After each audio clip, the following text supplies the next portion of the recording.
The White House is trying to cast blame on Democrats for failing to come to an agreement on a new coronavirus relief bill. As Senate Majority Leader Mitch McConnell today is sending his caucus home without any significant progress on a coronavirus relief bill.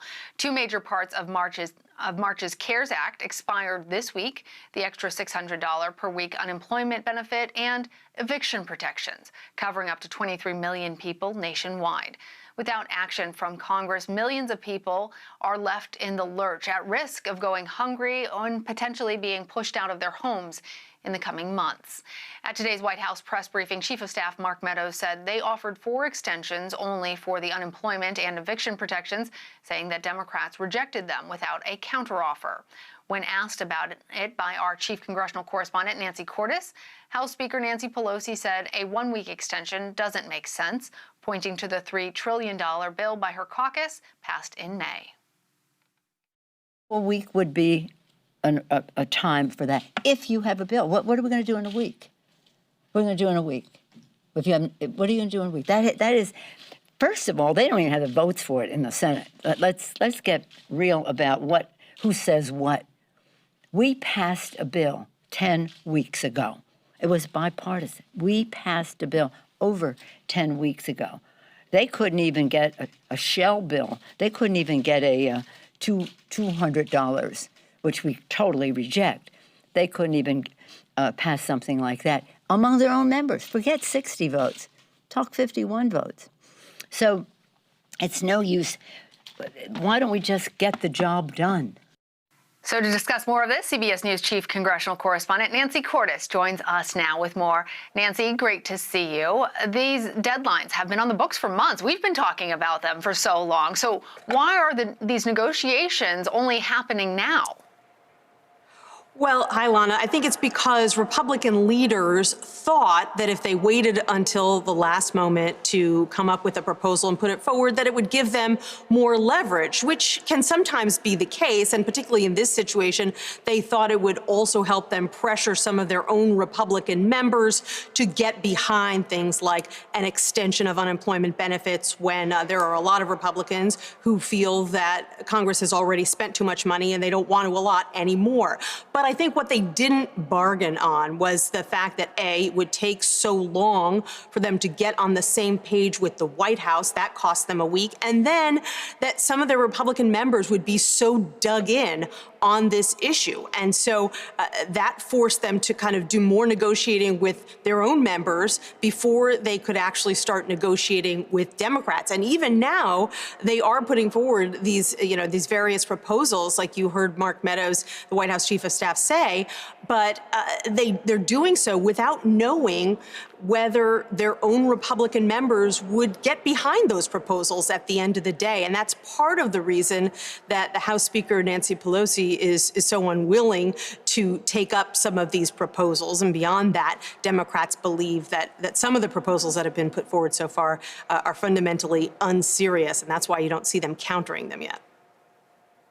That's such helpful insight, Nancy, because I think most Americans remember the last time that these sorts of relief bills were passed and they had bipartisan support. But now the fracturing isn't just between Republicans and Democrats, or even Republicans in the White House, but even internal within these parties. So with all of these groups trying to head off in different directions and pointing fingers at one another, where do we go from here realistically? This is going to be a very, very difficult lift. And unfortunately, for the 30 million people who are on unemployment right now, there is no end in sight to these negotiations. So unemployment benefits are expiring, at least the federal $600 benefits. People obviously will still get the money from their state unemployment offices, but there is no white knight riding in at this point to renew unemployment benefits either in the short term or in the long term. There are a variety of proposals out there. They range from 1 month to 4 months, $200, $400, $600. What Democrats are saying right now is that they're not going to do this piecemeal, that they are willing to negotiate on the numbers when it comes to unemployment benefits. They're not stuck on $600, but that it has to be a part of a larger package that also includes money for schools, for state and local governments, for food security, for testing. It doesn't necessarily mean that this package at the end of the day will look like the $3 trillion bill that passed the House a couple of months ago, but sources tell me that they're very reluctant to sign on to what they're calling skinny proposals being put forth by the White House right now. Well, we'll just do this and this, these few things that are expiring for a few months, and just kind of do something that's more or less a Band-Aid. They worry that if they were to agree to something like that, then the Senate's Republican leader, Mitch McConnell, would be able to say, okay, well, I'm done. I've gotten what I want. I don't want to go back to the negotiating table and look at another big package. And so that's why you see this sort of standoff right now between the White House Chief of Staff and House Speaker Nancy Pelosi. They're talking again today. They'll probably talk all through the weekend. But this is going to be slow going. Yeah, well, I'm also wondering too, Nancy, if as we get closer to the presidential election and the big elections in November, if that is also making things more difficult to come to an agreement between Republicans and Democrats and various spectrums within each of those parties. And as this clock is ticking and real Americans are starting to feel the pain, and it will only escalate as this time goes on, right, we're also moving closer to the election. Is that going to further complicate things, or is it still possible that people at home who are really concerned about this do have some hope that Congress can get their act together and pass a bill that can bring relief before people start to become evicted from their homes, for example? Lana, I think the looming election is affecting the process in a couple of concrete ways. First of all, for Republicans, fiscal conservatives who sort of stepped outside of their comfort zone the last few years and backed some big spending proposals from this White House because they wanted to be on President Trump's side. They see the polling. They see the likelihood that he will be defeated in November, and they're looking to sort of reclaim that mantle of fiscal conservatives. And so they are balking at some of the spending that their own leadership in the White House are proposing. They're kind of drawing a line in the sand. So that is one factor here. The other factor is Democrats are seeing good news in the polling. They're seeing the increased possibility that they will not just win the White House, but also potentially take control of the Senate.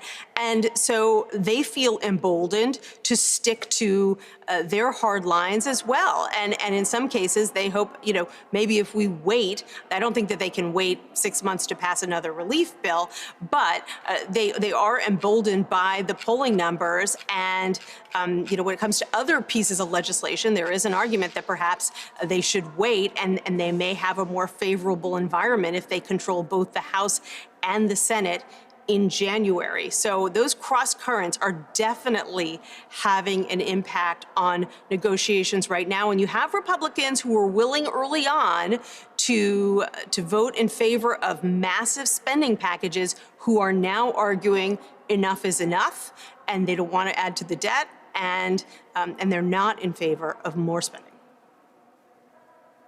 All right, Nancy Cordes, you always know what's going on and then what's going on underneath what everybody's saying. Appreciate you being with us. Happy to be with you.